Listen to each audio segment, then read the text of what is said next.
This video is about Mewgenics, a 2026 game principally developed by Edmund Macmillan and Tyler Glale.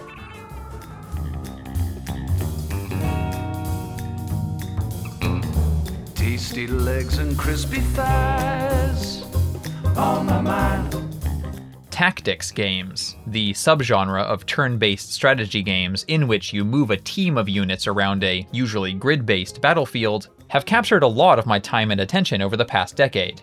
A sampling of the titles matching that description which I've played to completion at least once in that time includes XCOM Enemy Unknown, XCOM 2, XCOM Chimera Squad, Phoenix Point, The Banner Saga, Advance Wars 2, SteamWorld Heist, SteamWorld Heist 2, Tactical Breach Wizards, Invisible Inc., Chroma Squad, Wargroove, Into the Breach, and both the physical and digital versions of Gloomhaven. And the games by Edmund Macmillan and his collaborators that I've played through on a similar timescale include all of them. All of them on Steam, anyway. Even Fingered, The Legend of Bumbo, and everything in the Basement collection. I've also played Tyler Glale's most famous project apart from his collaborations with Ed, the puzzle game Closure. So the question I'll be answering here is, where do I find the time? Just kidding. The real question is, from that vantage point, how does Mewgenics stack up? How does it measure up to its peers in the tactics genre, and to the impressive catalogs of its creators? And the answer is extremely well, for the most part. But speaking from the other side of finishing Mewgenics' rather lengthy main campaign, I can tell you it has a fair share of imperfections as well. So I'll be pulling out the old pro and con list format to organize my thoughts on the game. Note that while I will avoid spoiling any of Mewgenics' several true final boss encounters, and some select story beats and designs that are best left as surprises, I will otherwise be including footage of relevant gameplay from throughout my 130 hours playing it.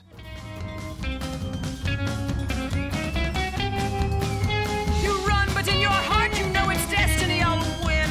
You're slowing down, you're losing steam. I'll notify your next of kin. Even before the seeming inevitability of expansions for it, Mewgenics is undoubtedly one of the most dynamic and varied tactics games in existence. You can begin to see this by zeroing in on a single adventuring party of 4 cats. Just speaking of variation relevant to the core gameplay, an individual cat in your party can vary from another in terms of stats, abilities, spells, assignment of 1 of 14 class roles, primarily mechanical modifiers classed as disorders, primarily statistical modifiers classed as mutations, persistent stat reductions classed as injuries, control over 1 or more familiars, and assigned equipment occupying each of 5 equipment slots per cat. If it counted as a summary of all of the noteworthy variety in the game, that list would represent an admirable amount of mechanical variation. But that's far from the full story. As with player units, the mechanical inventiveness in the enemies, mini-bosses, and bosses is truly commendable. The over 200 specific opponents you'll face offer a panoply of unique designs to require on-the-fly strategizing. As a point of reference, even including its DLC content, there are fewer than 20 unique enemy types in XCOM Enemy Unknown. And Mewgenics is not just repeatedly reskinning the typical tactics game mechanical routine of infantry, archers, and tanks. There are stompers and dashers and flying enemies and mana drains and snares and berserkers and area deniers and reflectors and bombers and snipers and magicians and bait enemies and reactive enemies and transforming enemies and terrain changers and charmers and healers and stunners and spawners and shielders and multi-shielders and multi-hitters and specialists in every status ailment and every elemental type and every player class and genuinely so much more. One of the greatest virtues of having so very many individual enemies in the game is that they are almost all unique within any given zone of the game. Thus, as the game branches out into almost 20 such zones, a feeling of real progression and movement through the game world emerges. So keep all that in mind when I now say, in mechanical terms, I was most impressed by the boss designs, which kept surprising me with new demands and new ideas all the way through. Nearly every single solitary mini-boss and boss has its own bespoke mechanical identity, not just its own personality. Even in scenarios that feel purpose-built to allow the devs to reuse existing work, like the escalating Guillotina encounters or Mama Maggot and the Rat King, the fights are still meaningfully differentiated in terms of boss moveset and animations. In a genre packed with boss encounters that are just dudes with extra armor, or with the ability to possess one of your units. Packed with bosses that can be approached with almost the exact same strategy used everywhere else in their respective games, this level of care and attention in mechanically personalizing every encounter stands out. To put it in terms of the most recent prior indie success in this genre, if you've played through Tactical Breach Wizards, then you know it has an excellent final boss, which requires the player to use their units in new and unique ways. It doesn't just demand the most out of the player in terms of implementing the strategies they've developed throughout the game, it demands the most out of the player in terms of strategizing, of devising strategies with known tools to meet new needs in the moment. Well, Mewgenics is a game with over a dozen bosses that feel that way the first couple times you encounter them. The Dybbuk, Zodiac, the Cratermaker, the Abandoned Ones, the Man in the Moon, Stacy, Cerberubs, Pyrophena, the Coven, Dreadnoughtus, Zaphauser, and the Mother could each easily serve as a satisfactory final boss of a tactics game. But none of them are even the final boss of their own level sequence. Some of those fights are actually designated as mini-bosses. Now, while I personally wouldn't have minded things opening up a little faster, I'll also say that the rollout of the game's content is relatively well paced. It's unlikely a player will fail to unlock a substantial chunk of new stuff when succeeding in a run until they're over 50 hours into the game. And layered over or between all of that are still further systems or variations, including random events governed by D&D-like skill checks, rare set bonuses for consistent armor equips, a large number of possible weather and related environmental modifiers, and an array of optional challenge runs designated as side quests. The key here is not simply that there is a large amount of unique content in the game, but that quality has not suffered for this extraordinary quantity. The numerous abilities, spells, and items meet in numerous overlapping synergies. The enemies and bosses demand distinct and thoughtful approaches. The array of available stats for each unit are all useful and, situationally, all worth prioritizing for improvement. To say that Mewgenics' incredible amount of content is balanced would be a lie, but to say that it is imbalanced is not to insult it. Like in The Binding of Isaac, in some runs you're unbeatable, in some things feel balanced, and in others you're scraping by. And there is drama and delight when succeeding in any such mode. There's a case to be made that assembling unbeatable runs is actually a little too easy to do in Mewgenics, but so far I've been able to address that by stacking multiple side quests with compatible routes into singular runs. And while I've had a lot of luck in hard mode so far, I'm confident the higher difficulty settings will eventually offer a similar cure. Just the fact that there are eventually 14 classes to choose from when filling out a party of 4 contributes a huge amount to making runs feel distinct from each other.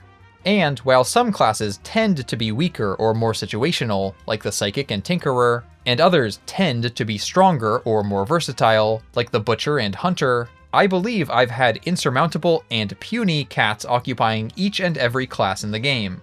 Anyway, I'll turn now to a topic you may be surprised I haven't mentioned until this point in the review, which is the highly marketed cat breeding system.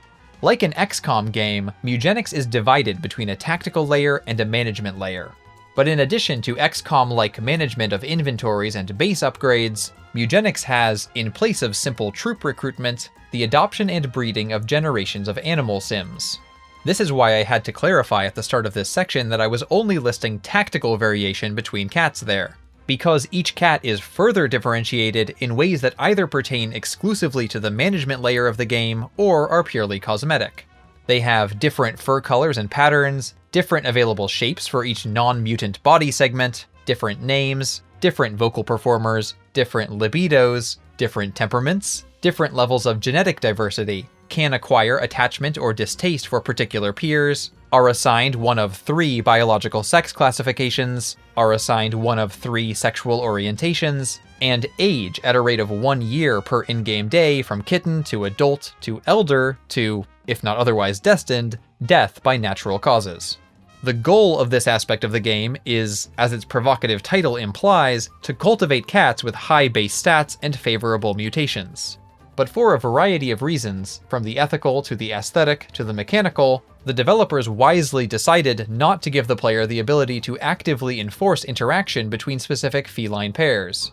Instead, cats have a chance to fight or be friendly with each other on any given in-game night. Whether an interaction, and which interaction, occurs on any given night between any two cats kept in the same room comes down to a combination of that array of factors just described and a healthy dose of random chance. The process can be influenced to some degree by deploying furniture to enhance the environment in which the cats live, but the results will always involve some rolling of digital dice. Thus, the reality of the situation ends up, appropriately enough, like herding cats. The ability to assign symbols to them for organizational purposes, however, is a welcome compromise on the chaos.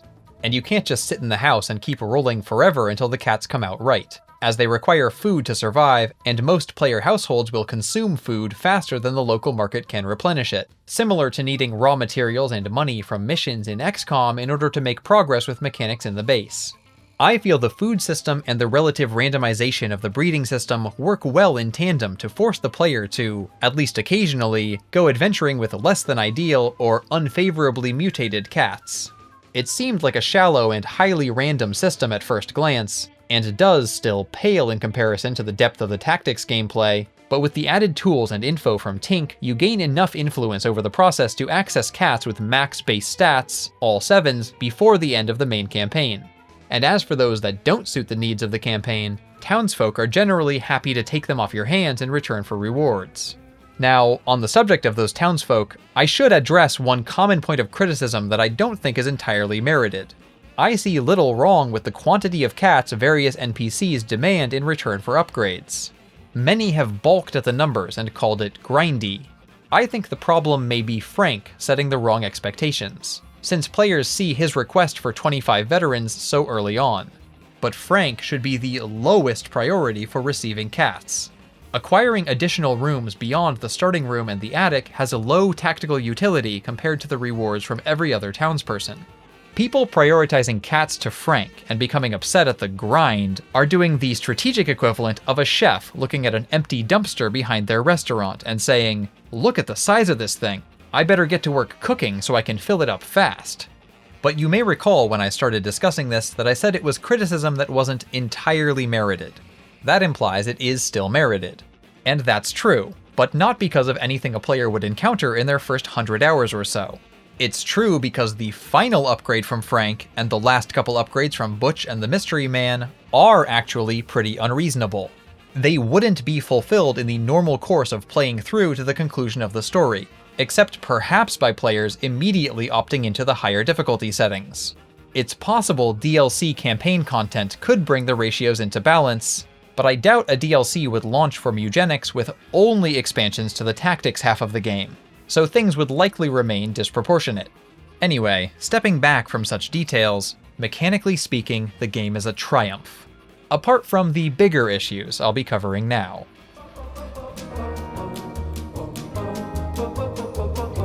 Your milkman is doomed, the midwife is doomed, the mailman is so very doomed. So much better now, so much better now. A discussion of the visuals of Mewgenics should start with some degree of praise. After all, as a whole, the game is second only to The End Is Nigh in terms of showcasing Edmund Macmillan's ability as a visual artist. And what it lacks in comparison to the consistency and style of The End Is Nigh, it makes up for in variation and creativity. Every last one of those hundreds of individual units discussed in the prior section has its own custom animation when it's low on health, and the majority of enemy types have custom art for their double health, double turn variants. Also, while some designs, some cat-based enemies, and many player cats do bear the messy, rough look of Macmillan projects like Fingered or the original Flash version of The Binding of Isaac, most are more polished or interesting, and some, particularly in Act 3, have a huge amount of charm, personality, and comedy infused into them. Yet, even setting aside mixed aesthetic judgments, the visual design of Mewgenics is far from faultless. And that's because its main problems relate to the visual's responsibility of communicating information to the player. Specifically, in order to maintain the commitment to single-screen combat scenarios like FTL or Into the Breach, or The Binding of Isaac for that matter, despite a higher number of occluding details, some of the clarity a player should be able to expect from a strategy game is sacrificed here. Characters and scenery being close together on the grid, especially near the top corner or near the left corner or when one is more than a tile in size, can easily obscure each other or be obscured by status indicators or the turn order display. The problem seems to stem from Mewgenics' combination of that fixed, faux isometric 2D perspective with the chunky, thick outline, kid making a comic book or flash game visual style Ed is known for. The only way to unambiguously present a layout with such large, opaque scenery would have been a top-down view. Compare this to how perspective and visuals are handled in Into the Breach, where the board is tipped much closer to a top-down view and the visual content of a single tile almost never exceeds its borders by more than a thin margin. The character-locked lists of status effects don't help either, and making those lists hover only in the settings to address the problem is unwise since they provide such vital information. The compromise Mewgenics provides is a toggleable tactical view that shows enemies and allies as tokens on the grid while hiding foreground objects. Although even then, small enemies hiding behind objects or characters will go unnoticed if the player is not habitually checking the tactical view every few turns. And obviously, it would be far preferable if the game's actual art communicated scenarios clearly. The situation is not aided by the muddiness contributed by its muted color palette. Now, in terms of taste, I don't mind the pastel style, and I don't mind the various visual noise filters. I do find myself wishing the game was the slightest bit more vibrant, at least on rare occasions for variety and emphasis, but the chosen look of it sells the grime of its world while retaining some semblance of readability. Smart touches, like recoloring the cat's fur according to their class colors while broadly avoiding matching the class colors in enemy designs, do aid tremendously in that retention of readability. Unfortunately, often things still end up a gray, tan, or brown morass. The lack of clarity, sadly, extends out of the visuals and into the ability and item descriptions. Tolerable in something as mechanically loose, improvisational, and fast-paced as The Binding of Isaac, but totally inappropriate in a turn-based strategy game. The same phrasing sometimes refers to two different effects, particularly as regards range. Simple build info is often inaccessible during decision points where it matters most, and I don't think there's any way to distinguish beforehand whether a familiar will be manually controlled or automatically controlled. At a bare minimum, base range should be added to all ability and active item descriptions. Mana capacity should be listed on the inventory and level up screens. The inventory should be accessible from inside shops. The health of grabbed allies should be possible to check. Base crit chance should be visible somewhere. And some way of checking teammates' abilities when it's not their turn in battle should be implemented. In an ideal world, Mewgenics would also preview the actual change to attack damage, spell damage, health, mana, and other stats when mousing over upgrades and items, since the correspondence of character stats to those quantities is not one-to-one. Moreover, some of the complaints people have about the mage and psychic classes would dissolve if it was possible to check line of sight from any tile on the grid without occupying it. A more subtle issue of tactical clarity in the game is that you can't choose the route a cat takes to a selected tile. If there is a concealed trap or a disguised enemy along the path, cats will sometimes opt for suboptimal direct routes that unnecessarily bring them through the trap regardless of the player's awareness of the hazard and regardless of the cat having sufficient movement to avoid it. This is a common problem when facing the early game mini-boss Fenrir, but crops up occasionally in most runs. They don't need to enable incremental movement. Not having that is a valid mechanical choice. But they should offer a toggle between automatic and manual pathing up to a character's max distance, per move action. Pickups are only secured when a move action concludes, so it shouldn't significantly harm game balance to allow this.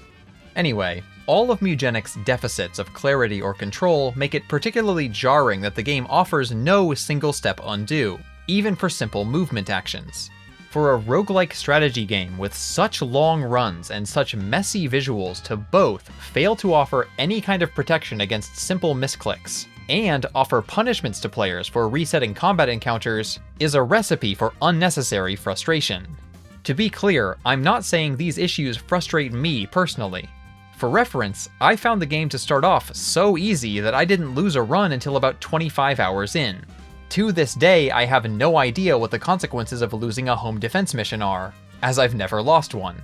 I didn't even become aware of the Steven reset mechanic until after I had access to all of Act 2. You can see some proof of these claims in this clip by comparing the unlock progress on Butch and the Mystery Man. When imagining a version of this game without any of its existing clarity and control problems, I immediately become a big fan of Steven's escalating punishments for resets. Enforcement of player decisions and in-game luck can be a powerful tool for raising the stakes and impact of a game, but I can still see the system as it stands as noticeably imperfect, and likely to annoy players who are newer to the genre. All in all, while never entirely ugly or entirely confusing, Mewgenics could undoubtedly stand to look a little nicer, control a little more reliably, and read a little clearer. Now, the previous section was mostly praise, and this one mostly criticism, but where we're going next will have a fair share of both.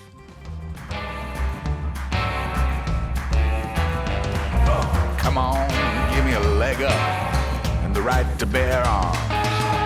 It's mostly dead anyway, so really, what's the harm? The stylistic peers of Mewgenics lived and died a generation ago.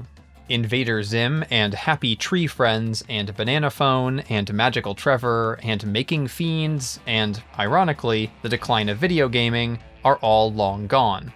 Madness Combat stumbled out of the desert for a gulp of water a couple years ago, but is in terms of cultural relevance as dead as the rest. I was highly entertained by that stuff when it was fresh. I was about 8 years old at the time. There are a few standout bits of creativity from that era that hold up, and the behemoth is still making, or at least updating, games, but even Zim, arguably the best of the bunch, can be pretty hit or miss on a revisit 25 years later. It was a time of verdant invention and expression by an array of new voices. It was also a time of cringeworthy attempts at trope and shock humor mostly appreciated by prepubescents. In many ways, Edmund Macmillan is the last vestige of real success in that style, and Ed embodies not just the visual and mechanical sensibilities of the Newgrounds era, but also its specific sense of humor. People are fond of labeling this style edgy, but I'm not so sure it even rises to that level most of the time. Sure, occasionally it's dark humor where the little cartoon animals get ripped in half, or you find a dead fetus or something, but at least as often in Mewgenics, its early 2000s sensibilities emerge in simple children's comedy, like the doctor making a machine that farts, or one of your cats eating some poo. The game is rarely even as gross or strange as 80s Garbage Pail Kids material, so it's pretty tame stuff, and often falls short of prompting either disgust or laughter. And when it's not acting like people are still scandalized by words they weren't supposed to say in elementary school, it's presenting characters that might have seemed like relevant caricatures 25 years ago, like a merchant who is dangerously and myopically obsessed with animal rights. As part of Ed's most recent attempt to bait PETA into a mutual exchange of publicity, Tracy represents a mild, arguable success.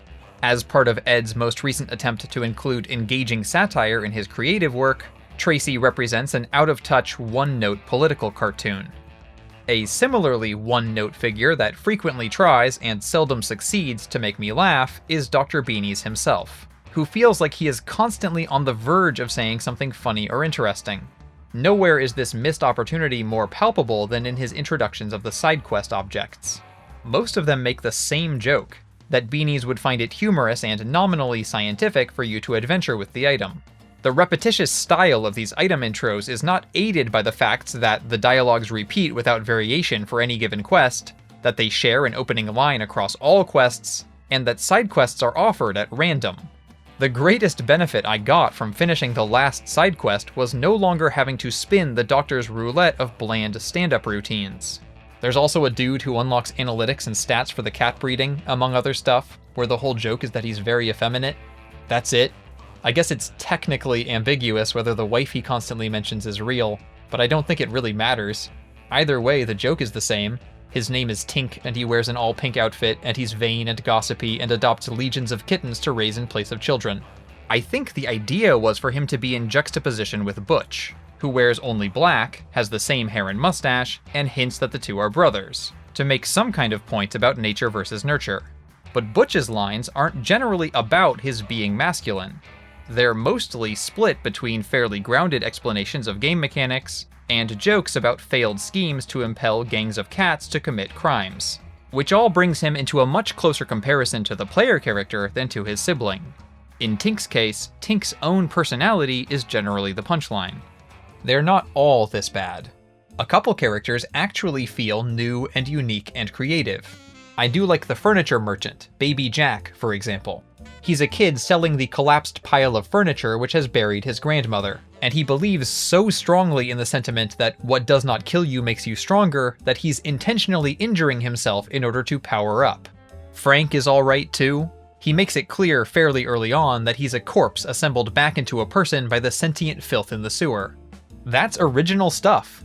The writing isn't devoid of fun or interesting moments now and then, but at some level it does feel like we're just kinda nodding along at Ed and saying, you keep making games that are fun to play, and we'll keep letting you pretend a poop emoji or a man in pink is the height of comedy. Overall, the story stuff in Mewgenics makes you realize that part of why Isaac and Meat Boy come across so well is that there's so little dialogue in them. And with The Binding of Isaac in particular, there was another angle, which is that the whole game is filtered through Isaac's point of view. Like the campfire storytelling scene in Stand By Me, The Binding of Isaac captures the raw and unfiltered and unwholesome nature of immature creativity.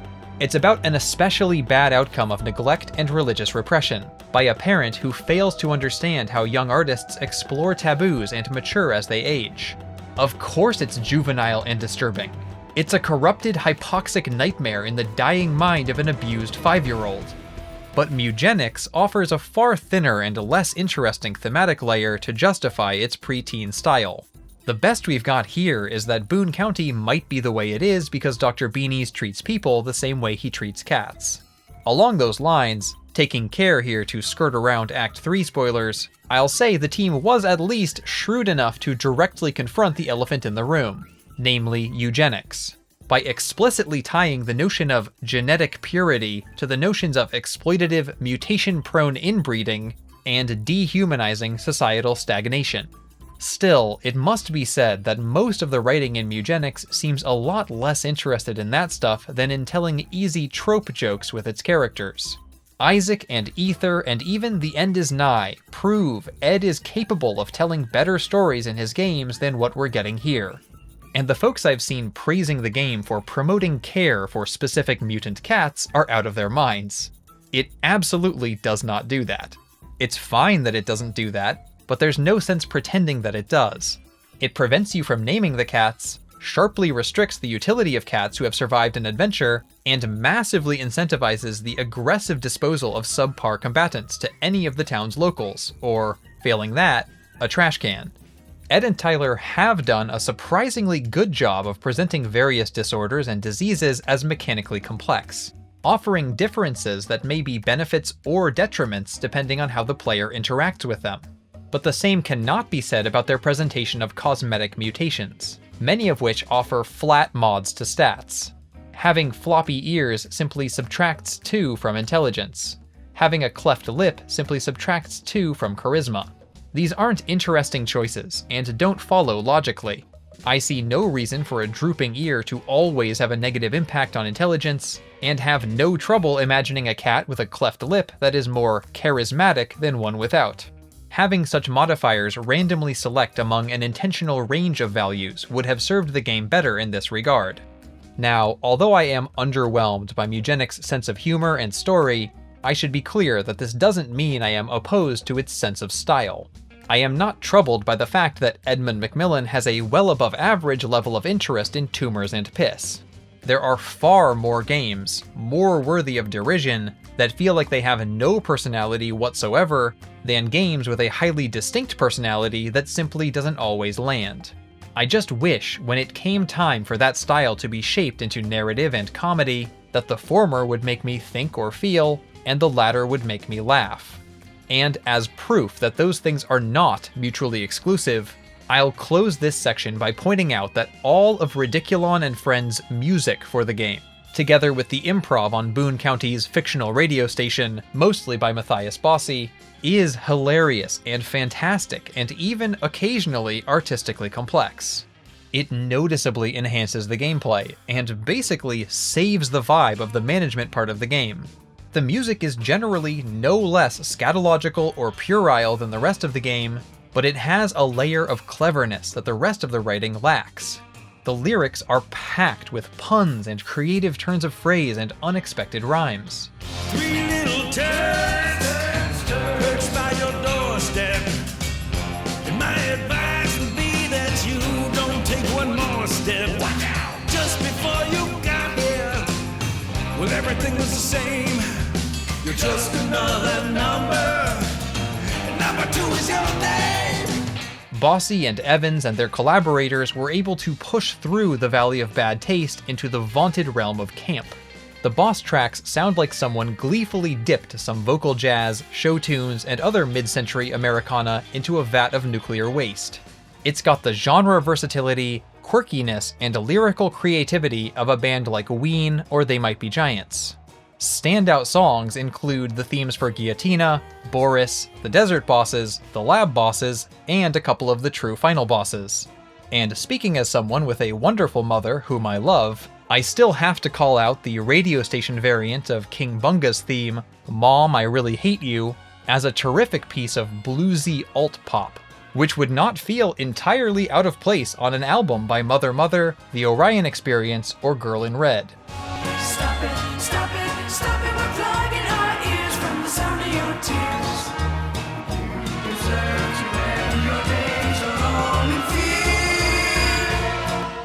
But even when the music is making jokes about bad smells and bodily functions and other gross-out elements, it has a distinct feeling of being made with care by capable adults.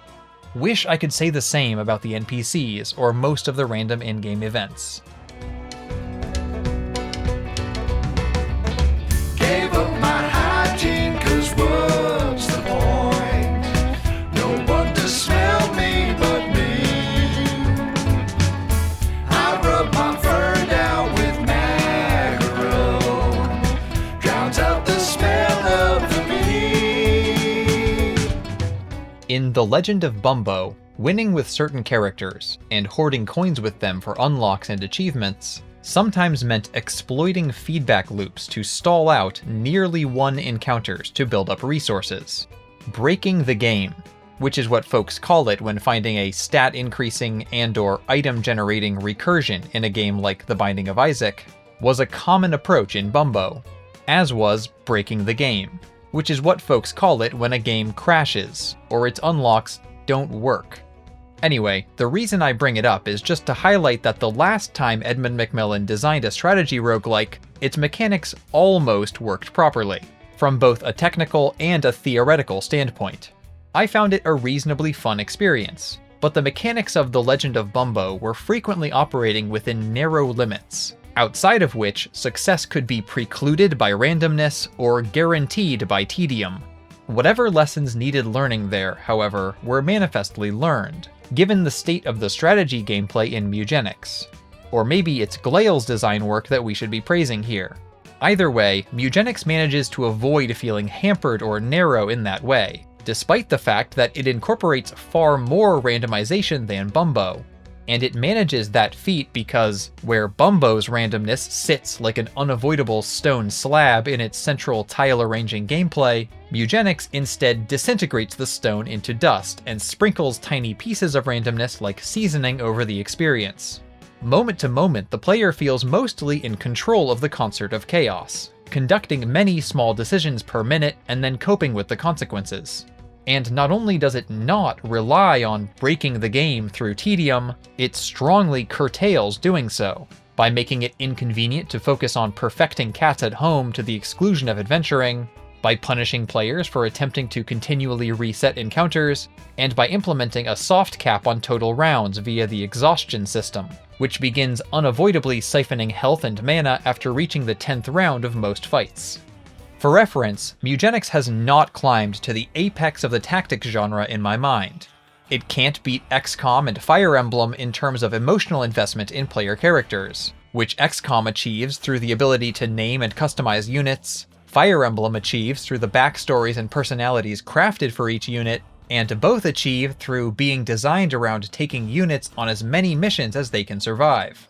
Nor can it beat Into the Breach and Advance Wars in terms of tactical clarity, with both being distillations of strategy gameplay so pure that they often feel as much like puzzles as battles. But none of those magnificent games have quite the dynamism, the mechanical diversity and variety of Mewgenics. So if, as I suspect it will, it leans into that strength with future expansions while tightening up some of its existing weaknesses, it could in fact end up competing with such tactics titans. Like Silksong in the prior year, we are once again spoiled by a long-awaited indie release that turns out to be a gargantuan, deep, satisfying masterwork from a small crew of visionaries. My criticisms of it, though noteworthy, are limited to specific aspects of its UI and presentation and writing. My praise for it is outweighing, born from the depth and breadth of its strategy gameplay, the virtuosic brilliance of its soundtrack, and the incredible amount of invention and creativity crammed into it. It is as good a game for its genre as Super Meat Boy and The End Is Nigh are for theirs, and nearly as good a game for its genre as the Repentance version of The Binding of Isaac is for its. Now, if you'll excuse me, I must return to herding my cats.